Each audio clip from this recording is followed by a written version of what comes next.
Danny Aridi. What's up, man? Well, how's it going, man? Good. Thanks for taking the time. I really appreciate it. Thanks for having me. I want to congratulate you on the new single. Yeah, Just dropped, right? About a week and a half? Yep, exactly. How long have you been cooking that one up? Oh, well, funny story with me. I have so many songs recorded. Yeah. And it's always like a matter of which one should I release next.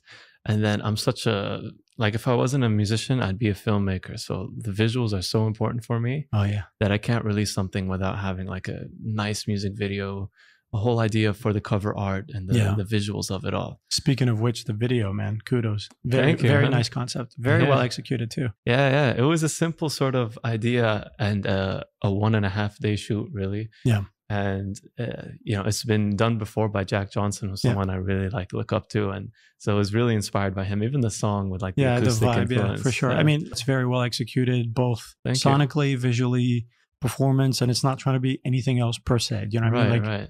I love how organic it feels. It's very feel good, very timely. Yeah, I appreciate that. It's actually, it came at a good time to release, because the last song I released before this one was called I'll Be Here. Mm-hmm. And it was all about, reassuring your loved ones. And it had a sort of, melancholy vibe to it. But it was also released during, lockdown. People were away from their loved ones. It was a tough time. And now this one is called When We're Together, and it's almost celebrating, the doors opening up and people being reunited. So that is a good time. Yeah. I was surprised. People were saying, thank you for releasing this. Like I needed some It's a great pick me up. It's a great pick me up. Instantly loved it. I mean, I mean, as soon as you come in, it's instantly recognizable. It's a familiar / sing-songy and feel good, and like I said, the timing couldn't have been better. Let's backtrack quite a bit to like early Danny. I'd like to get a sense for, you're originally from Lebanon, yeah? Yeah. Were you born there or in Canada? I was born in Lebanon, but I've never lived there. Okay. I've always been back and forth, visiting my family there. Yeah. And then I lived in Canada for 8 years. What part? Toronto? Or? Montreal. Montreal. Yeah, okay. and in Halifax on the East Coast as well. So I'm greatly influenced by, of course, my Lebanese identity, the Canadian side of things, and as well I grew up in Dubai. Okay. And I moved out, and then I came back in 2017, and that's really when I started doing music full time. You weren't before that? No, so before it was just a hobby. That's something impressive, man. Always loved. Yeah, thank you, man. And it's I was working in hospitality, and then I kind of left that corporate world, and I always loved music. And I looked at myself in the mirror, and I was like, I never really gave it a shot. Yeah. I never really went 100%. I feel guilty. I'm guilty of that.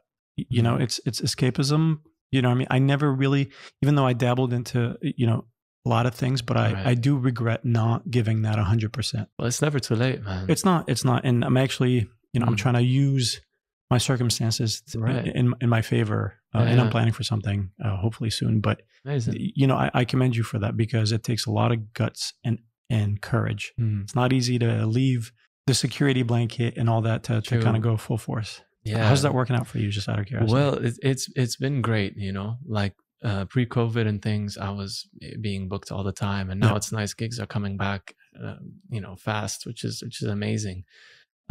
So I'm lucky that I'm able to do this full time. Yeah. And that's just purely because I've put so much commitment and consistency. If you look at all the original tracks that I've done, I release a track every 2 months. That's great. With a music video. Great timing. Full, it's on a consistent basis, and each song has its own story, its own vibe. Yeah. And then other than that, I'm doing weekly covers, and I'm performing, 2 or 3 times a week. Private public venues and things like that. So music is a huge part of my life. And naturally, just by putting all this stuff out there, sometimes even unintentionally, just because I love to do this, opportunities come your way. And I've been lucky to be able to have this as a career. And it's a blessing for sure. Yeah. Did you lean into the YouTube covers route at all, or how did your story begin musically? I'd like to even backtrack to how you caught the bug, who are and were some of your early influences, just so we can arrive at where you are, and we'll dig into your process and all that. Sure. So I had a guitar at home that my mother bought for my brother. Okay. And it was like an old, a hand-me-down. Exactly. It was like, these like 100 dirham Yamaha things, but classic guitar, like of the first sort of learning instrument that you get. And it was just there gathering dust. It was more like decoration than anything else. And I honestly, I can't tell you what it was, but one day I just picked it up and I was like, let me have a go, And I looked at tabs online, right? And that was my introduction to music. I started watching things. And what year is this? I was 15 years old. And I think like, cause I've never had a music teacher. Now I'm at Berkeley, which is, we'll get to that a little bit, but at that age, I learned everything online. And, nowadays you can Google and YouTube anything. So it's quite easy. The only negative thing about that though, is there is so much content out there. It's hard to pick and choose the best. It's easy to get lost. Right. That's really true. Yeah. You have to, I think, pick one thing that works for you and just stick to it. For sure. But I started putting out covers, right? And I started putting what platform did you? On YouTube, on Facebook, on Instagram came out, started putting them on Instagram. Did you have to deal with any copyright strikes or blocks or any of that stuff? Yeah, I did. And I didn't, at the time, it wasn't like a monetary thing at all. No, for sure. But this is a very important thing because there are a lot of up and coming artists that want to do that. And it seems to be the path you take. I mean, you look at a Bieber or there are countless names now that have used YouTube as a vehicle. You always run the risk of like a label either striking it or the content. I'm just wondering if that was an issue for you early on, or you just well, from my understanding, it's not an issue and YouTube is fine with it. You can correct me if I'm wrong, but you just can't monetize it. So the ad monetary revenue goes directly to the person to the copyright who made it. So you can still put stuff out there. It's a great exposure platform. And for me, like doing it on a weekly basis, I was kind of a big step because you're always a little bit, at the beginning, you're That's afraid discipline right there. Yeah. But what I didn't realize, and it was really good because I was learning new songs. I was, improving my vocal range, learning new chords, getting more comfortable with different styles. I was going to ask, did you go outside of kind of like your center or your, whatever music you're really into?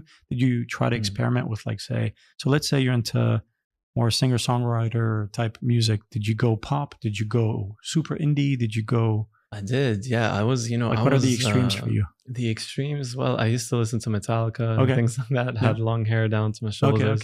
Yeah, and then you fit the bill. I went into that whole phase. And then I went into more of like a surf sort of, I had all the beaded, everything, and cut my hair a little shorter, had curls going on. And that was a sort of Jack Johnson influence. Donovan Frankenreiter. Yeah, exactly. And then I listened to a lot of John Mayer, and then Ray Charles was a big influence of mine. Just schools, man. Amazing artists. Like they sang, Ray Charles would sing with so much passion, and he has that huskiness in his voice. And, which you have in yours too, by the way. Yeah, no, thank you. I appreciate that. Yeah, I used to think it was a bad thing, but then I realized that's character, man. That's juice. That's what people lack. Listen, there's a lot of really talented singers out there. You can't fake the raspiness you have. You know what I mean? I suppose you could, but it'll show. Yours seems really organic, and it just really serves you. It works really well for the kind of music you're making. No, I appreciate that. Yeah. And what's cool about it as well, and I think you'll agree, like there are certain artists that might not have the best vocal technique, or range for that matter. Yeah. But when they sing a song, you feel it. There's passion there. Give me that over someone who can sing technically correctly every day of the 100%. week. Yeah. Because that is emotion at the end of the day, and that's what music is. People want to feel, man. Yeah. And I think melody really, obviously lyrics being a very important part. I happen to lean a bit more into melody. I'm a melody fiend. Nice. Not that I don't care about lyrics, but I almost feel like if you've got a strong melody, you could almost take a book if you place it properly. Again, not to take any credit away from great lyricists. But yeah, no, I agree with you, man. Like, no, but it's true because a lot of the songs you hear on the radio today, sometimes I don't understand what they're saying, but it's stuck in your head because the melody's so catchy. You can't whistle a lyric; you whistle melodies. 100%. I think that's what separates poetry from lyrics. Lyrics are more practical. I mean, obviously it's storytelling. Again, let me not take any credit away from a great lyric, but I think it's there to serve the melody. Like in a perfect world, you want that perfect triangle of a great melody, right, a great lyric. Well, I was going to say the bliss point, right, yeah. is when you get the lyrics to match the melody, yeah. and then you create something beautiful. And then when you've got a voice that you can't remove, that's the perfect formula. You know, again, the classic example is "I Will Always Love You" by originally Dolly Parton, but when you hear that song, you associate it with Whitney Houston because she made it her own. You know, "Hello, Adele." You know, there are many songs that, you know, I wouldn't dare touch unless I'm gonna take it to the next level. You know? Yeah, no, it's true. Yeah, and that's kind of the thing with covers as well. Like you can, the idea is to sing a cover and sing it well, and trying not to sort of go too far off that it's unfamiliar to the common ear, to the listener, but as well to have your unique sort of take on it, you know? How do you infuse a style? Because when you start, you don't have a voice per se. I don't mean a vocal voice, but like something that's uniquely yours. Right. How long did it take you to get to a point where you're like, I think this is my lane, even though that's an evolving thing, and you are able to infuse whatever that is into any cover that you're doing? Right. I think it's being really comfortable and in tune with your voice and your range and what is comfortable to you. And then you can transpose a song to fit that. So what I normally do is, if it's a song, let's say commonly sung by a female artist, or if it's a DJ fast beat, you know, high, you know, beats per minute type of song, I would slow it down. Or if it's a female artist, I would tune it down. And that's kind of the first step. And usually when people ask for certain advice, I always say, like, make sure the song is in your range first. You know, that's took me forever to realize that, because I emulated all the artists I emulated were all altos. I'm a baritone. Right, there you go. Are you an alto or a tenor? It's a good question. Because you sing high, but you also can sing low. Yeah, I would be more comfortable as a tenor. Definitely like the lower voice range. But I have sung high in the past, and you can pull it off, man. Not many can. Yeah, well, you know, it's always it's a good learning experience, you know. But it's, like you said, it's a common thing for someone to say, like, oh, this song is completely out of my range. And then if you just, you know, like you and I are musicians, but for someone who hasn't had any experience with it, you just transpose it a little differently, and then suddenly it's comfortable to them, and for sure to feel this joy, they can finally sing. Absolutely. And I feel like every song has an innately unique key that just does it a lot of service. You know what I mean? Like, obviously, I'm not sure how familiar you are with like every key and the impact that it has. Like a C major is a very victorious. So you can just transpose it down a half step and it'll completely change context. It's the same song, same everything. Just might not be right for your voice, but it might be more right for the song. You know, it's really weird how that works, but it's fascinating too at the same time. Yeah. No, it's amazing. It's amazing what you could do with music. Absolutely. You can even take a style and make it, you know, in a jazzy way, in a blues type of way, or make it really like raw acoustic, or speed it up. It's great. Do you come from a musical background at all? Like your family, anybody play or sing? Not really, no. But my grandfather was a poet. Okay. And that helps. Yeah, we published his poetry like after he passed away. So he never really like released it on there. No, thank you. But he was very, very poetic, and he was a maths teacher. So it was in Lebanon, I assume. Yeah. It's interesting because he had, you know, you don't normally associate the left it's brain funny. logic. You were talking about you have to be involved in the visuals. So my mentor and I, Dave Pensado, one of the top mix engineers, you know, we always geeked out over how the eye sees, the way the ear hears, the way the nose smells, etc. Creative people, few of them are compartmentalized where you're just musically inclined. You know what I mean? So I feel like math and music are related, whether you know directly know it or not. I mean, it's all, you know, there's math in everything. So to me, when I hear stories like that, I'm super intrigued by it because there is a common thread. You know, they're more connected than most people might be aware of. You know. Right. No, it makes sense. I mean, you can mathematically look at a fretboard or a piano, right? And yeah, I think there is definitely like a crossover combination, like all things firing in the brain when you're playing music. That's why I really recommend it for anyone, like especially with young kids. It's very therapeutic. But yeah, and for me now, like I guess I get it from him, but I love writing lyrics. Do you start with lyrics first or music? It's hard to say. I assume you write most of your stuff. Yeah? I write all my stuff. Okay, yeah, great. I write everything, and I even write for other artists as that's well. Great. I've recently written for a local opera singer here. Oh, nice. And that was a really fun challenge because she had sent me a piano melody. Yeah. It was a beautiful piece that she composed, and I could hear, you know, a lot of emotion in it, and it was hopeful, but it was also sad. Yeah. And it kind of ended on that question mark. Yeah, you know what I mean, with the chord at the end. And so I took that, and then I came up with lyrics that really resonated with her. When I presented to her the next day, she absolutely loved it. And that's great. Hopefully when it comes out later on, people will appreciate it. I'll definitely be sharing it. Yeah, that'd be awesome. And I've written for an artist as well in Lebanon. And I also do like song challenges. Like I've made songs from Instagram comments. Nice. And like Nice. Netflix titles and things. Those perform very well for that. Yeah, they do really well. And actually it got picked up on YouTube, even though it didn't have that many views. Yeah. There was an American TV station that reached out to me and was like, can we broadcast your song? Yeah. And it was at the start of Are you self-published? Like, are you with ISCAP, BMI, or CSAC? So I'm with Universal Music. Yep. And they handle the publishing for me. Okay. Yeah. And so I've been signed with them in 2018. Okay. And a year into you doing this full time, roughly. When I moved here in 2017, I was in a job in hospitality, right? And then I left my job, and then I got signed on 2018 in January. So how did that come about? It was, well, I entered a couple talent competitions, and I ended up winning them. Which you've won many. You've won many awards and competitions here, man. Right. Yeah, no, thanks. It's been honestly a blessing. And that sort of gave me, first of all, the validation that, I know what I'm doing. You're on the right.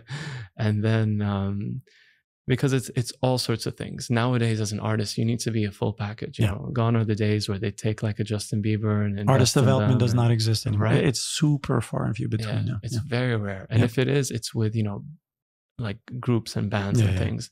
But so I guess if you see someone consistently putting out, a certain quality of original content and how they behave on and off the stage, how their performance is. It all kind of, it comes together in this package. And I guess for me, it ended up working, luckily. And I've been releasing music ever since. And you've had the chance to open for many top-notch artists. What would you say your biggest pinch me moment? I can't believe I'm opening for X. Who is X in this case? Oh man, I get goosebumps. It could be multiple. About it. Yeah, there's so many moments, I would say the two biggest ones were opening for the Backstreet Boys. What year was that? This was in, think about that. Is this here in the UAE? This was here, in Dubai Media City Amphitheater. Yeah, it was like more than 15,000 people. That's incredible. So many people, obviously, because it's the Backstreet Boys, right? So many people, I think, were trying to get in the show. Yeah. So there were people like to the gates, it was packed. I can imagine, yeah. And that was an incredible show because it's rare to go to a concert and see like generations there. So you have parents with their kids and like just all ages, and obviously growing up, I was a big fan of the Backstreet Boys. I still am, right? Yeah.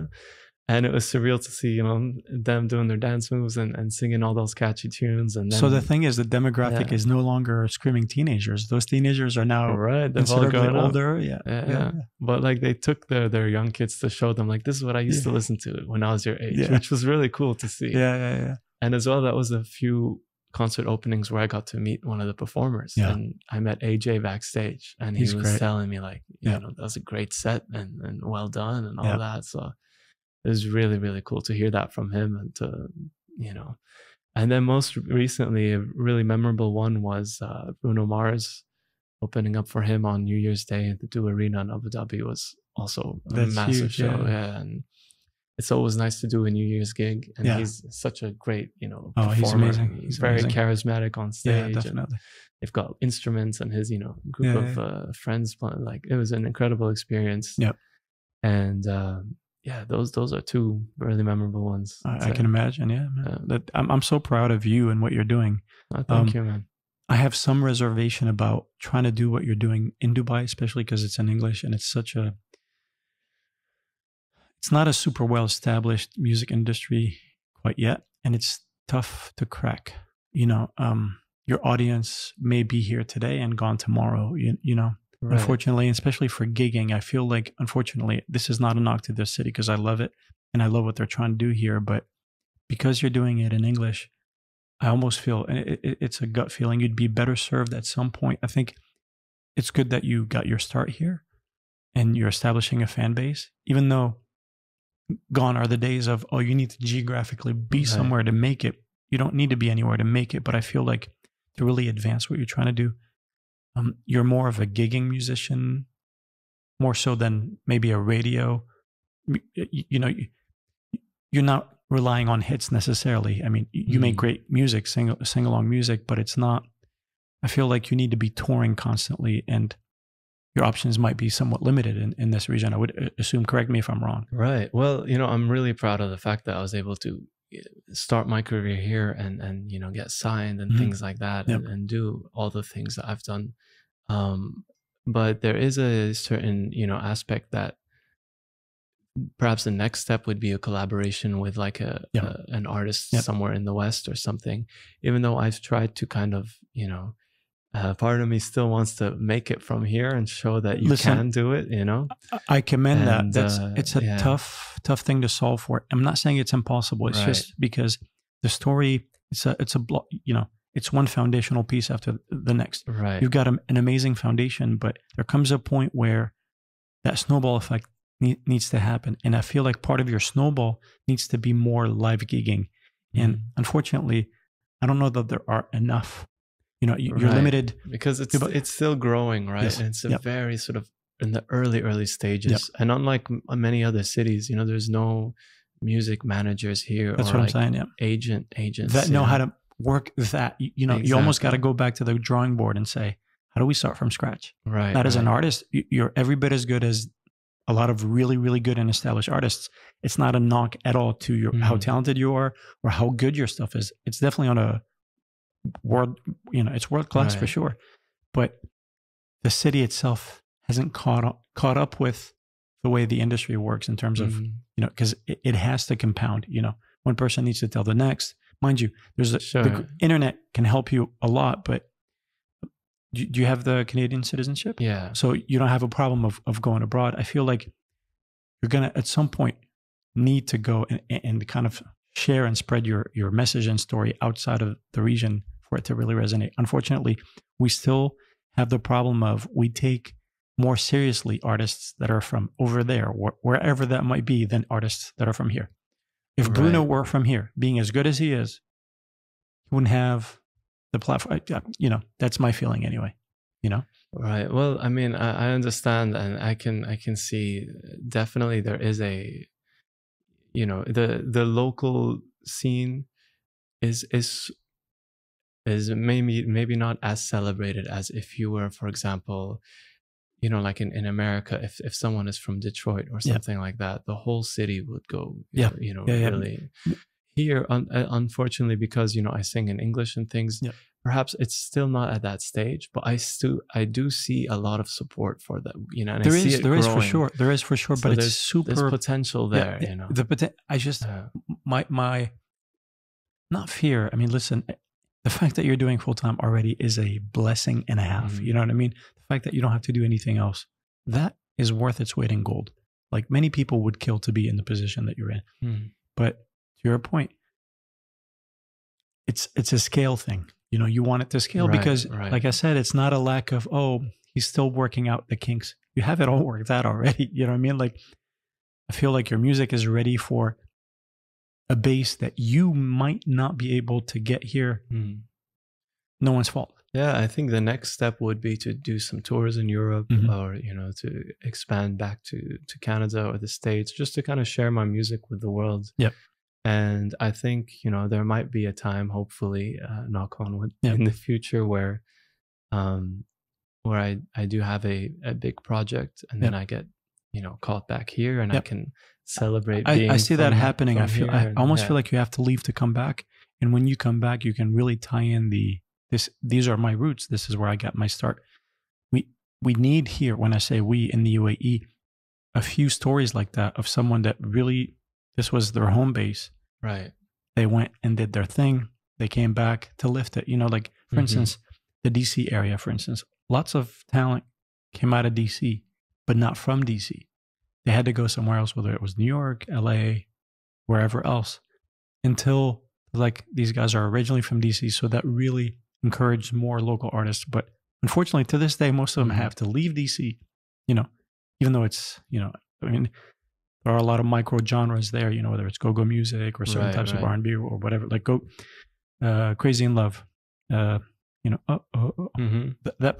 production, that sound is very much a Washington, D.C. sound. The production can work, but as an artist, no one from DC was able to take that to the next. You know what I mean? So yeah. But I see that happening for you. Just keep doing your thing. All right, thank you. And hopefully you go somewhere and bring it back. I mean, if it means that much to you, it's very important, because again, it sets a precedence for the next person. And it's clear there are a lot of people that are trying to do what you're doing here. Some better than others, obviously. People are at different stages in their career. Right. Did you take any formal lessons, whether vocally or on the guitar or anything like that? I've learned everything online, and guitar, piano, and it's been, I mean, nowadays you can learn pretty much anything. Yeah.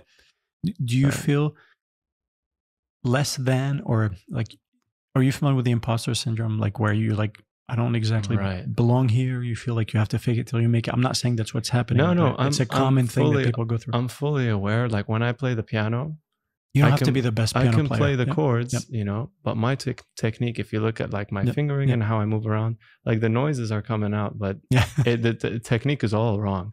So if I have a track with piano, I'm not going to play the piano. I mean, I'll get a professional pianist, because... But you can come up with ideas. Exactly. I can play it to them, and they can play it back, because, if someone has been playing piano their whole life... It's their thing. Exactly. The weight of the keys, articulation, the feeling, the little... It's unreal. So I have enough self-awareness to be like, okay, there's certain limitations. The reason I ask that is if you feel like there are certain things, whether it's to be a better guitar player, be able to read music better, or be a more technically sound singer, I don't feel it's not a deterrent. You know what I mean? The fact that you're not those things hasn't held you back. You're still doing incredibly well. You know? For sure. And I'm always learning. I think that's a good sort of attitude to have to anything in life. So I never assume that I know everything here. I'm always like, if there's someone doing it better, I'm willing to learn from them, or have them and their input and things. So I'm always kind of, and like I was telling you at the beginning, when I was doing all these different songs and different styles, like I kind of forced myself to learn. I went into flamenco and how to do that, and then I would play with some like jazzy chords and things like that. So I loved sort of experimenting with these different styles. And it just stems from anything, and inspiration comes from curiosity, right? Definitely. And then you find yourself in that sort of learning stage where it just feels like fun, doesn't feel like any work or anything. Do you prefer to write on guitar or piano? I prefer to write on guitar, because that's the main instrument that I'm comfortable with. And sometimes I would even just hum a melody and with some lyrics, or say a line, and I have my voice memos on my phone, and that's kind of my go-to way of Do you have a process, as it were, or is it different every time? So it's slightly different. I love challenges, and for me, whether someone sends me, like there was a DJ once who sent me 6 dance upbeat tracks, and within the next day I had sent him back the lyrics with the melodies that on singing on top of them, and he absolutely loved them. And then there are other times where I told you with a jazz singer, and then there are times where someone would send me a paragraph of how they're feeling. Run with it. No context, no music, nothing.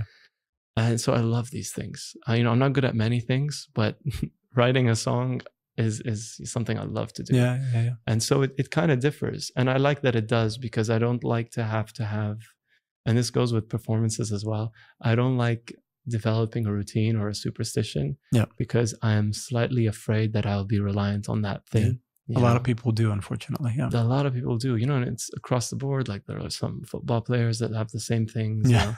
But for me, if I can just get up on stage and just do a performance and not have to worry about my, you know, the pre-show rituals or whatever. Yeah. Or like, oh, I can only write a song in this location or in these conditions. Yeah. So I prefer not to have that sort of makes you more flexible. Yeah. And I like it. It leads to some interesting things, and inspiration can strike at any moment. So you never know. Where do you tend to, is there a common thread? Like for me, I love to drive. I like long road trips. I feel like that's my zen time. Probably the best ideas that have come down from above or wherever they come from have happened during road trips. Do you have, not a ritual, but is there a place? I get what you mean. Like road trips is it's one, you're almost in an active meditation state, you know, meditative state. And for me, the best ideas come when I'm walking. Ernest Hemingway used to say, you know, when the legs are moving, the gears are turning. So it's the same sort of principle I find, whether I have an email or like a big, you know, business sort of thing that I have to get back to. When I walk and I have my phone and I'm replying and things like that, I find that's when I, you know, formulate the best sort of sentences and things. And so usually my song structures can be kind of bits and pieces here and there.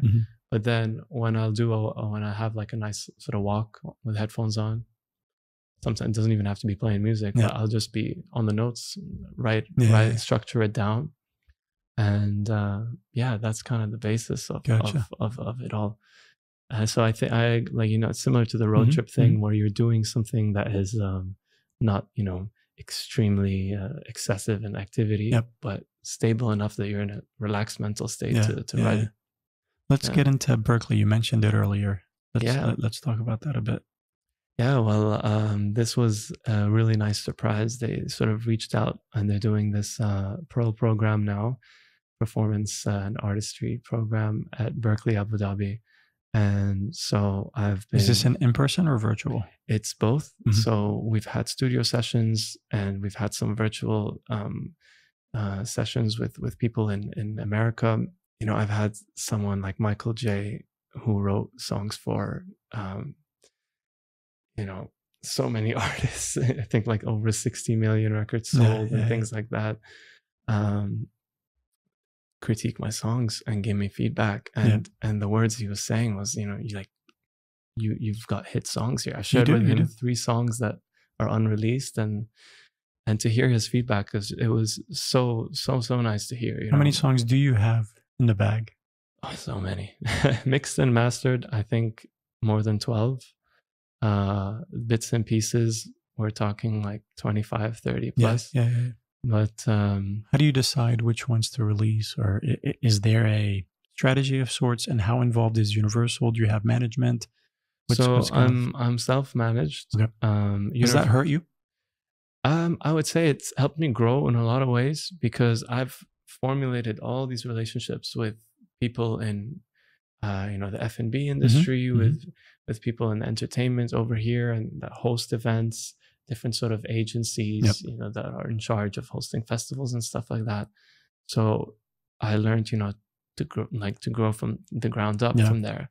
Had some bad experience with management before. It's not easy, man. It's a marriage.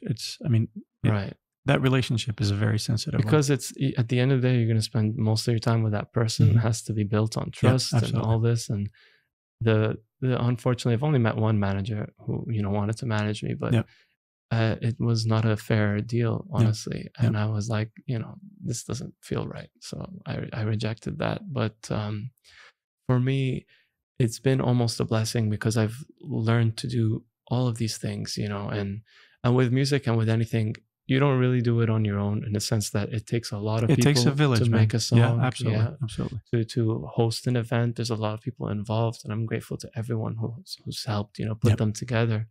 So, but like as an artist, you have to be ready when that time comes. Preparation. Give it your all. You're doing your part, man. Exactly. Seriously, like the more I'm getting to know your story, the more impressive it is. And I do see a lot of better things happening for you. honestly, kudos. You're doing exactly what you need to be doing. You're not hindered by the geography, let's say, by lack of resources, if that's a thing, not being able to travel or tour. You're still kind of not getting, you're doing your thing. Right. How do you feel about albums versus singles? Are you more of a, not singles, but are you more of a, I'd like to release a piece of music, whether it be song video, just song with lyrics? What's kind of your policy? So here's the thing, looking at it from an artistic point of view, if you're releasing an album or an EP and the songs flow together, they tell a story, they kind of relate from one to the next, they belong in a way. Yeah, that is beautiful. And that's art, If you're looking at it from a smart marketing perspective, unless you're, Beyonce or someone, the likelihood of people listening to every track on your album as an up-and-coming artist or as an artist without, millions, it's difficult. That's why I always prefer to release every 2 months. It gives me time to promote each song, make sure that song is listened to, And I just feel like that is a logical and a nice way to present it.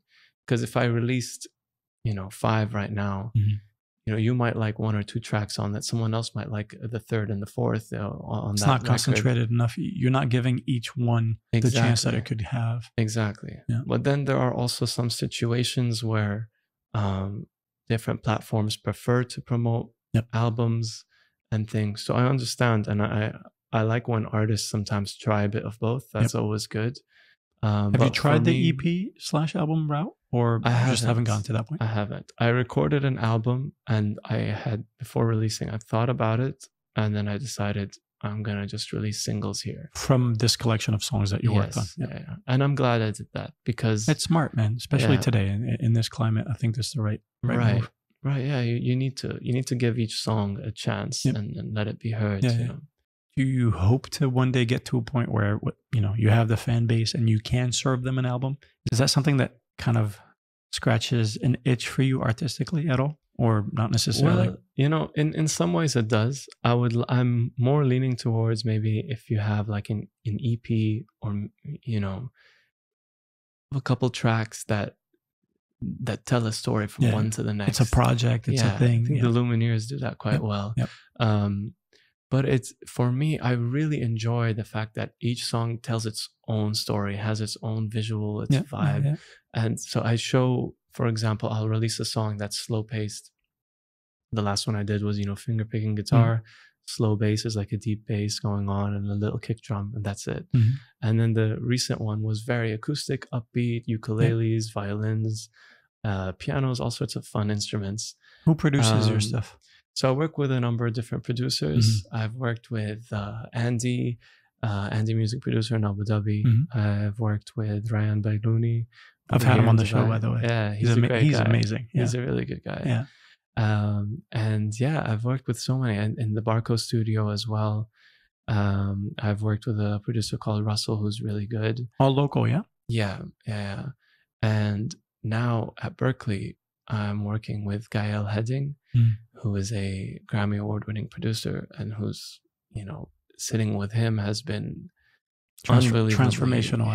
Incredible, the amount of knowledge. I'm just like a sponge trying to soak it all in, But we get along really, really well, and he's very easy to work with, and it's, when you find someone who really understands and appreciates like what you do, and that's sort of reciprocal, it's a beautiful thing. And so I can't wait to release those songs. That's awesome. So he's the one I'm working with recently now on these next sort of 3 tracks. Nice. But I'm still a little unsure when to release them, but hopefully soon. Where do you sense whether a song is a success or not in terms of how it performs? Is it once you have pen to paper, you're done with that? Like, at what point do you feel like I've done my part? Whatever it does, I'll give it all the love I can. But to me, I've succeeded.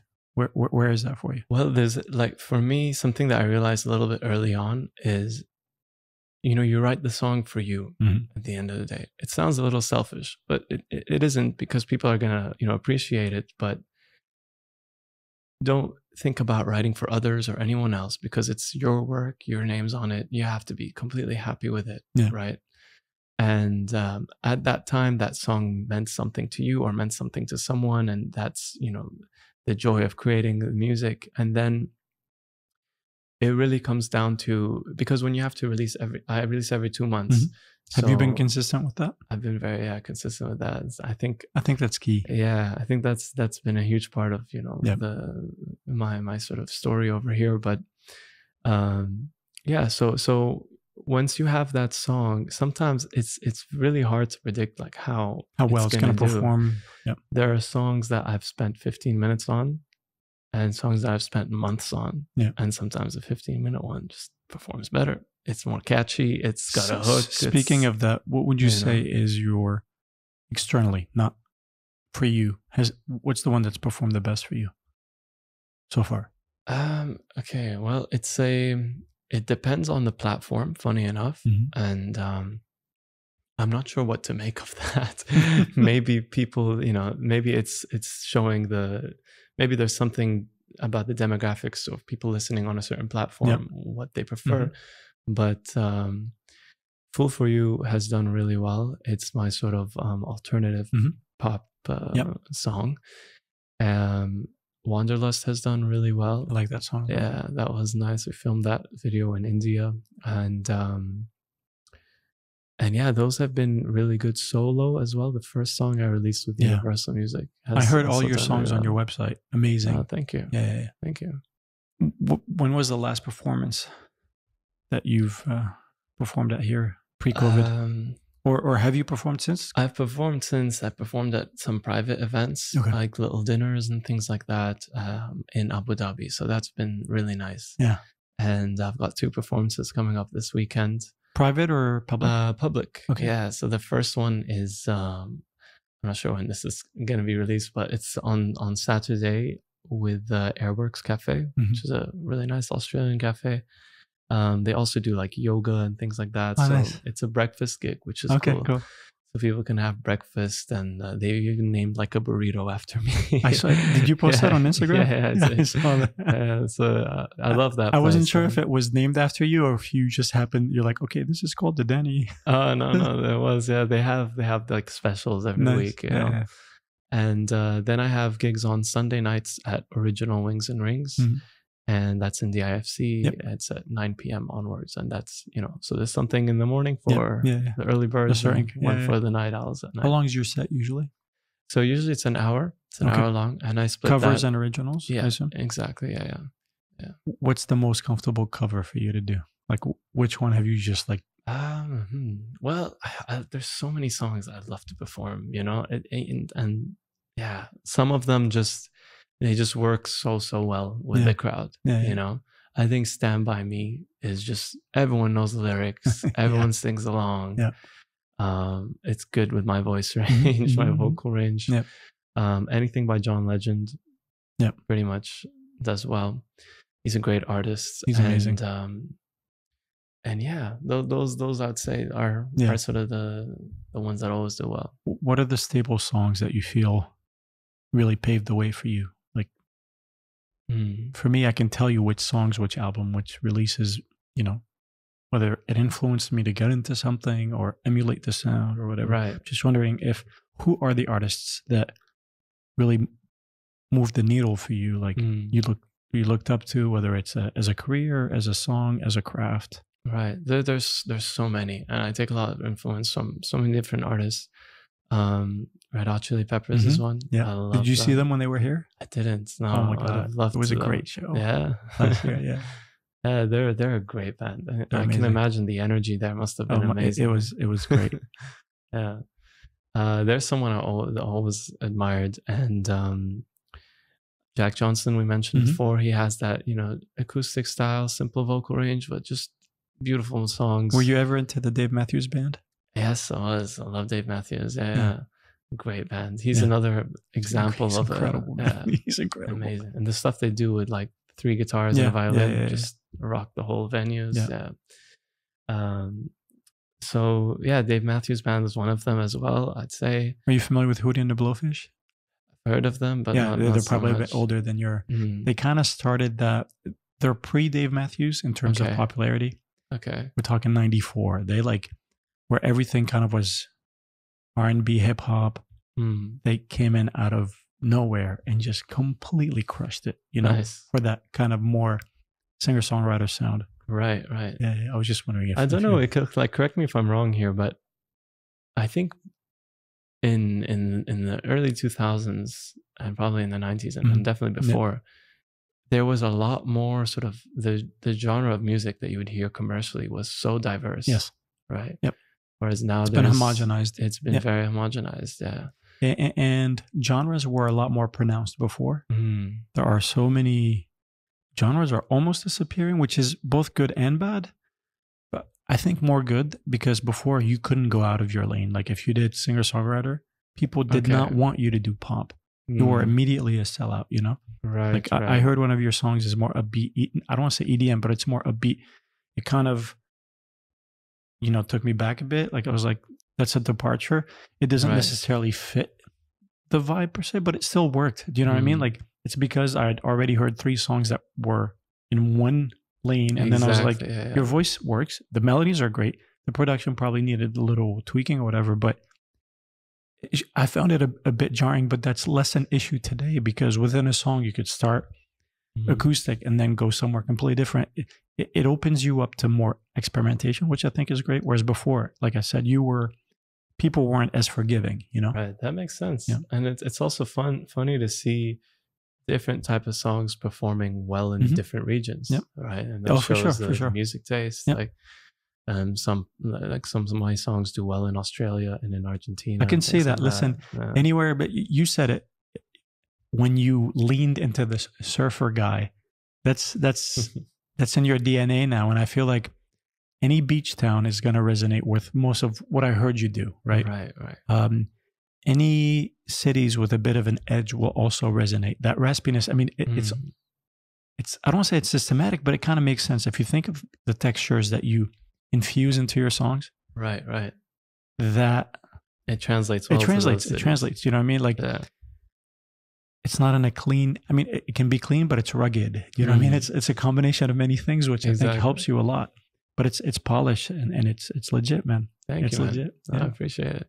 So, what songs? If you could name a few songs that were really instrumental in, like, if I can have a song like this, I have it made.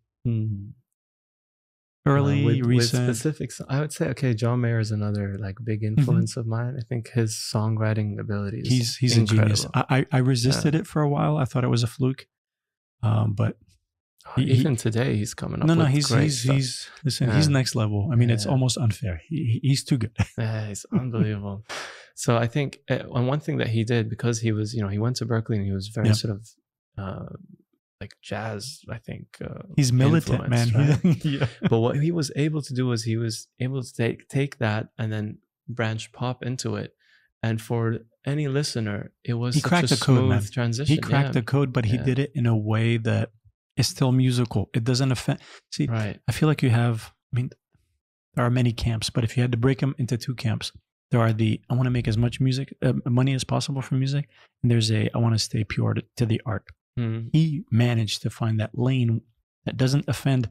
I mean, some people will call him a sellout. I don't care for those, but his most popular songs, his most commercial songs still appeal to the super musically inclined and the super musically smart. That's not an easy thing to solve for, man. For sure. He's got the lowest common denominator and the best of them. Just... Yeah. No, he was able to find that sweet spot. Few people have been able to do that. You know, and he got there early on. Yeah, it shows his knowledge of it all, right? Like for sure. Technically, really, really gifted, but he also is he's reserved enough to know like when simplicity works, and I love that. He's not hindered by it. Yeah, I love the simplicity in songs because less is more. Simplistic and simple are 2 different things. A lot of people, it takes a long time to arrive at that realization, because you're like, it can't be that easy. It is, but it takes discipline to allow to let 3 chords, you're not moving much, but that's true. That's discipline. It's with everything. Like if you look at writing, most of writing is just editing out stuff, right? Like people write books that are way more pages and then they end up having to strip down and then what you end up getting is you're saying more valuable information with less words. Absolutely. And you know, part of Steve Jobs' genius, he's quoted as saying, it's not how much you can add, it's what you take away. And he either borrowed it or stole it for someone, unapologetically so, but it's true. You know, what can we take away where somehow it makes it better? It's an approach. I mean, I don't know if it's a Buddhist thing or a minimalism thing, but it absolutely works. Right. Sometimes less is more. Sometimes more is more, but in general, keep it simple. Yeah, you know? Yeah, no, it makes sense because it's just about efficiency at the end of the day. Yeah, for sure. If you can be more efficient by doing less, then I'm not trying to corner you, but I do want to hear a few songs, like not you singing, but song names that influenced you. Yeah. Okay, well, I would say "Waiting on the World to Change," John Mayer. That's a classic. That comes to mind. Yeah, he was really young at that stage. Yeah. But it sounded so veteran. Right, you know, right. like I'd say as well, Paolo Nutini's a really great artist. He has a song called "Last Request." Yep. Love that track. He sings with a lot of soul, and those are the artists I really, really admire. Are you hip to Amos Lee at all? Do you know who Amos Lee is? I do know who Amos Lee is. He sings "Arms of a Woman," doesn't he? Yes, I've covered that song. When I heard your stuff, I was like, I wonder if I'm not saying you borrowed, but there was something that took me there in the best way possible. There was a time in LA. I worked at a classic rock station, 100.3 The Sound. It doesn't exist anymore, but I did a few shows with him. Incredible. Nice. Yeah. No, he's a great artist, and he shows in his song how simple, you know, guitar voice can be. Oh yeah, that's all you need sometimes. Yeah. And that's the beauty of it. Like, there are times where, like one of my shows in Dubai Opera, I was thinking, you know, should I go with a band? Should I go with backing tracks? Should I do the whole thing? And, you know, sometimes I do that. But I was like, I'm just going to take my guitar, acoustic, no bells and whistles, nothing. And for me, I personally wanted to have a full set, just guitar voice, just to kind of show on a big stage, you know, and it, you know, worked beautifully. And I sang Amos Lee's song there. And that's, that goes down to kind of that philosophy sometimes where less is really more. Yeah. And sometimes people, you know, at the end of the day, if a listener can resonate and be like, wow, like this person is capable of doing this with just that, you know, and great artists do this. Like Ed Sheeran sometimes goes all a cappella, right? He'll turn all the music down. He'll tell the crowd to be quiet. Do you know the song "God Must Have Spent a Little More Time on You" in sync? No, I don't actually. You should check it out. Yeah, it's. I mean, since you know Backstreet Boys, you obviously know in sync. Right. They have a song called "God Must Have Spent a Little More Time on You." Have you seen Ed Sheeran's documentary? No, I haven't. Please, I urge you, and anyone watching this or listening to us, please watch the Ed Sheeran documentary. It was shot by his cousin. All I could think of is God must have spent a little more time on him.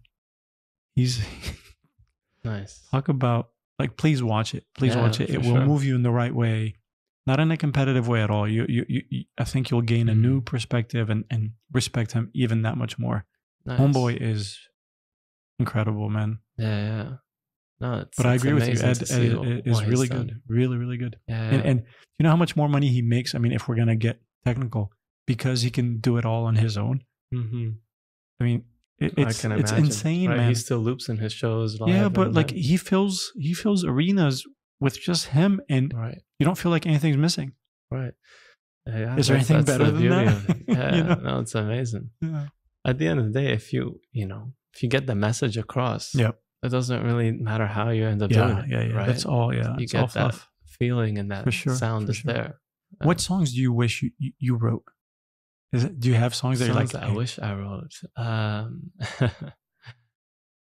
That's a good question, actually. Let me think. Some John Mayer ones come to mind, actually. I'm trying to remember the title now. I have the melody in my head, but I think... If you can't think of it, it's cool. I was just wondering, because for me, again, one of those things where like I hear a song, it almost eats you inside. You're like, it's not that I could have written that, but you're like, you have a crush on this song. You're like, it's so well crafted. I think when you get that feeling, it just shows that this song really, really resonates. It's universal, man. It's like, ooh. Yeah. it transcends it's speaking to you, time and you know space. what I mean? Yeah. It's like those lyrics, you're feeling them, and you're like, oh Absolutely. man, I wish I wrote that. Absolutely. So it's a good question, and I'd have to get back to you. No worries, man. I was just wondering if you had that. Yeah, I definitely get that feeling. I think every artist would. You know, if you're honest with yourself, you'd be like, oh, that's a great track. As far as collaborations, are there any artists like bucket list want to either write with, perform with, have a song together? Well, yeah, I'm open to collaborations, and I'm in touch with some artists, with both locally and some international ones. I don't want to name names, but ideally I would do, you know, someone who's a little bit different than me, say like a female voice or a DJ or something, or even a band, you know, to be able to collaborate and show that would be really nice. And yeah, my hopes is to be able to, if I was to do something internationally, it would be nice because, you know, my crowd can hear their stuff, their crowd can hear mine. Ideally, with anything in the world, like it's got to be a win-win. Exposure, absolutely. So yeah, that's the hope in the future. Have you thought of doing anything in terms of content creation, a YouTube channel of sorts, a BTS, kind of that? Right, where I do have a YouTube channel, and that's where I release my music videos for my originals as well as covers. And I also start talking about like my up and coming releases, why I wrote the song, what it's based on, kind of the story behind the music. And I used to do vlogs back in the day of, you know, my first time I was on the front page of a paper and things like that. So I don't know if I'll get back into vlogging, but definitely talking about releases. Is that something you enjoyed? It was nice. It was fun to do. It adds work. I mean, it adds. Like I realized at the end of the day, because I'm consistently now coming up with like all this content. It's just an extra layer of things. For sure. But for sure, YouTube is something now. Like I've committed to releasing every week on there, like at least like a 3-minute video or so. Here's a pro tip. When you release a song, try to do remixes, or like, obviously most of your stuff has guitar, so it's acoustic, but do different versions of that song because it opens you up more. So, well, again, it adds more work, but it gives more opportunities for that same song to spread, you know. Yeah, that makes sense. Can go a long way for you. You know, take advantage of that when you can, when it's feasible for you. Definitely do it. Yeah, no, that makes complete sense, because there's so many great songs with like hundreds of mixes. Right? Yeah, for sure. No, and it could be like an acoustic, it could be an a cappella, it could be you know, you doing just a rhythm section and singing it, having your fans sing along. You know, play around with that. Yeah, for sure. People really resonate with that. Oh, keep that in mind. I've done some stuff with like my loop station now, where I perform my songs acoustically in a different sound than the production one. But taking it in different styles is a good idea. Yeah. What would you say are your proudest achievement or achievements? Do you have that? Good question. Do you take the time to reflect on just where you were, where you are, where you're headed, or? You know, not as much, but every now and then, I think I find I do that when times are tough. It's important because man. It gets you through. You start counting. You count your blessings, and then you realize like there's not much I should complain about here. But it was tough when gigs were off for a lot of months. Start thinking about things, but then you look back and you do realize like, damn, like I went from singing to my room, and you know, I was able to do all these like big collaborations and things, and I guess I don't know if it means much, but you know, when you see yourself getting recognition for the work you've put in, it feels nice. It validates that. Not that you need external validation. It's important. It's a piece of it. Yeah, you know, because in a sense, it makes you feel like there's a standard, and you're hitting that or exceeding it, which is great. You can be crippled by it, but it could also work in your advantage if you use it that way. I think as long as it's not your goal, it's good. You know, like my focus is on putting the best sort of content and sharing it with the world. You're doing that. And no, thank you. And things I realize come to you. Those are the best things. You're not, there's no resistance. I learned that the hard way, man. It's like, again, I'll go back to my mentor, man. It's like, you knock at the door. If the door opens, great. You know, I used to be very much, you got to bulldoze your way into it, because my dad is a little more and that way, and it's worked for him. That works for some people, but man, the opposite. It's like when you're just peace and you let things just kind of happen. You do your part, the preparation, all that. 100%. So much, it's almost effortless. It feels counterintuitive. You feel like, okay, action, reaction. Right. Not to say that you're inactive, but it's just, it flows. There's a flow state or whatever. Not to get all woo or whatever, but I can definitely relate to that. Right. No, it makes perfect sense. Same boat. Yep. Yeah, you just, you put your head down, you do your work, and then opportunities and things come up, sometimes even better as planned. But I think there is a certain disappointment if you're putting a lot of expectation on that certain thing and it doesn't fall through. Puts too much pressure on it. Yep. Yeah. And sometimes you end up, chasing butterflies. It's almost like you're never going to catch it, but you keep chasing. Yeah. So in a sense, yeah, if I think about my proudest moments and my biggest things, they sort of just, they've happened. And that's not to say that it's all on behind fate you and all this. Yeah. There's a lot of work involved. And you do, there is a certain, if you don't ask, you don't get aspect of things. But it's also about like, okay, here's an opportunity. How prepared are you? Preparation is so key, man. Yeah. The best moments are when an opportunity comes and you're more than ready. Have you been in that position where you thought you were prepared and you're like, eesh, like I've been in positions where not when I thought, but when I knew I wasn't prepared. Okay. And I was like, okay, this is a missed opportunity now, Yeah. And I was disappointed. What lesson have you taken from that? How did you adjust course? Right. Well, at the beginning, I was younger then, and I'd be disappointed and I'd think, oh, like this is not working for me, or like it's an external problem. But then you look within and you're like, okay, how could I have dealt with this better? Or how could I have been more prepared? Yep. And, the reality of it is it could be, it just all comes down to just being very, very prepared way ahead of time, so that if that opportunity were to come to you, whatever it may be, you're more than ready. Yeah, for sure. And for me, there were times where I had met certain people and I didn't have something to show them, Yeah. And obviously now, if it was in the same situation, it would be very different. Yep. But I can't look back and say that was a moment of regret, because it was a big lesson for me. Sure, you're disappointed when things don't work out and things, but it's all feedback, man. It's all feedback. There you go. That's the best way of looking at it. Yeah. Is there a song? I mean, they're all your babies, but is there a song that you feel strikes a chord or resembles you most? Does that exist for you? It's a really tough question. Like you said, they are all my babies, and it's each song has a certain feeling and an association with it. As artists, we're empathetic people, sure. And so I write from my perspective, but I also write from other people's perspectives, and so certain songs have been not even my story, but someone else's story, but I've put it into words, almost feeling like in being in their shoes and things like that.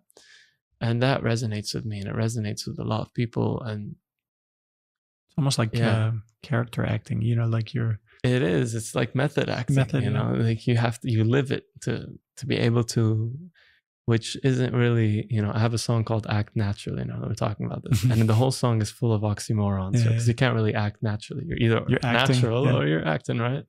So the whole song is kind of a play on that. But yeah, a lot of what we do is that. I mean, I think that is what it's magic, man. It's pure magic. Listen, it's, people that don't write might not completely understand, or they get it as a consumer as opposed to an active participant, to take yourself and put yourself in that, in the shoes of someone else.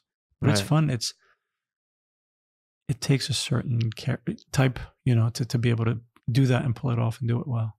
Right. Yeah. I mean, I think there's like empathy and curiosity are like the two main, I guess, characteristics of people that I'm drawn to, that, I find my friends have that, and some of like the people that I look up to, are full of that. They're always learning. They're And yeah, it really stems into all forms of art and things. So it's important. Do you feel like you have any unfair advantages of any sort?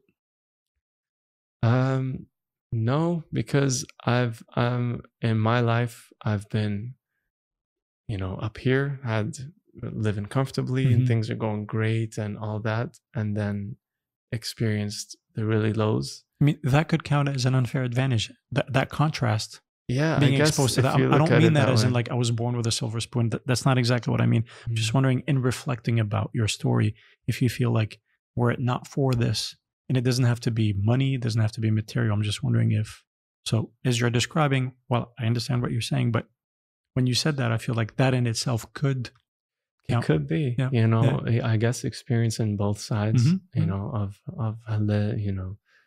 that has been good. But I think life's like this, life is never, it's never a straight line. It's always, ups and downs and craziness. The fact that you've gotten to the point where you know not to resist it, that knowledge is very important. You needed to go through the resistance to understand that. For sure. Because everything is just, if you look at it, like if we're going to get into consciousness and things here, everything is just objective, right? Yeah. It's all a matter of things observation happening. Yeah. And then it's what's your reaction to it now? Like this moment in time right now is just a thing that is happening. But if I was to feel, I don't know, sad or happy or offended or like elated or something, then that's what matters, right? Yeah. And so, so it's all a matter of how you look at things and how you're growing and perspective. Perspective. Exactly. Gotcha. Is there anything you're looking forward to post-COVID or in 2021 or in the next coming years? Is there anything kind of like that you're super excited about, whether it be a song, a project, a trip, or anything? Right. Like that? Well, I'm always looking forward to new songs. I think in the next couple of months to the end of this year, I'll be releasing a lot of fun and new tracks. Yeah. So that's something I'm really looking forward to. Yeah. And hopefully at the end of the year, a big concert or a festival or two will be coming up. That'd be great. Do you have like a big goal that you feel, I mean, it's clear you're enjoying the journey and you're not necessarily,